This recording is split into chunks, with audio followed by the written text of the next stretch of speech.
बच्चों की इज़्ज़त करें। बच्चों की इज़्ज़त करने का क्या मतलब है? चलिए आए मैं आपको बताती हूँ। बच्चे के जज्बात, ख्यालात, शख्सियात, राय और मौजूदगी को वैसे ही अहमियत दें जैसे हम बड़ों को देते हैं। ये इस बात को तस्लीम करना है कि बच्चा भी एक मुकम्मल इंसान है, सिर्फ उम्र ही में तो छोटा है।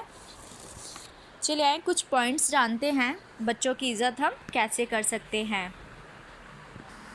बच्चे की बात पूरी तवज्जो से सुने, बच्चे को बोलने दें और दरमियान में ना टोके, इसकी बात पर रद्द अमल मुस्करा कर दें, गलतियों पर शर्मिंदा ना करे, बच्चे की राय को अहमियत दे, जब बच्चा अपनी राय दे तो गौर से सुने और इसे रद्द ना करे, इससे बच्चे को एतमाद मिलता है।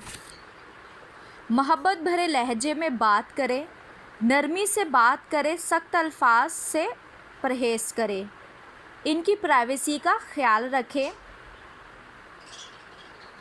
बच्चों की गलतियों को सबके सामने ज़ाहिर ना करें, इन्हें अकेले में समझाएं, इन्हें फ़ैसला साजी में शामिल करें, उम्र के मुताबिक फ़ैसलों में शामिल करें। और ये बच्चे की इज़्ज़त करने का एक बेहतरीन तरीका है कि उन्हें फ़ैसलों में शामिल करें।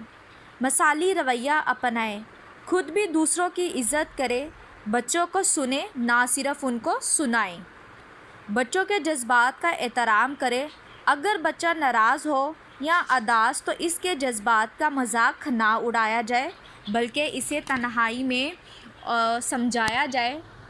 नतीजा, जब आप बच्चों को इज़्ज़त देते हैं तो वो खुद को कीमती समझते हैं, दूसरों का एहतराम करने लगते हैं जैसे आप दूसरों का एहतराम करते हैं बच्चों के सामने। Thank you.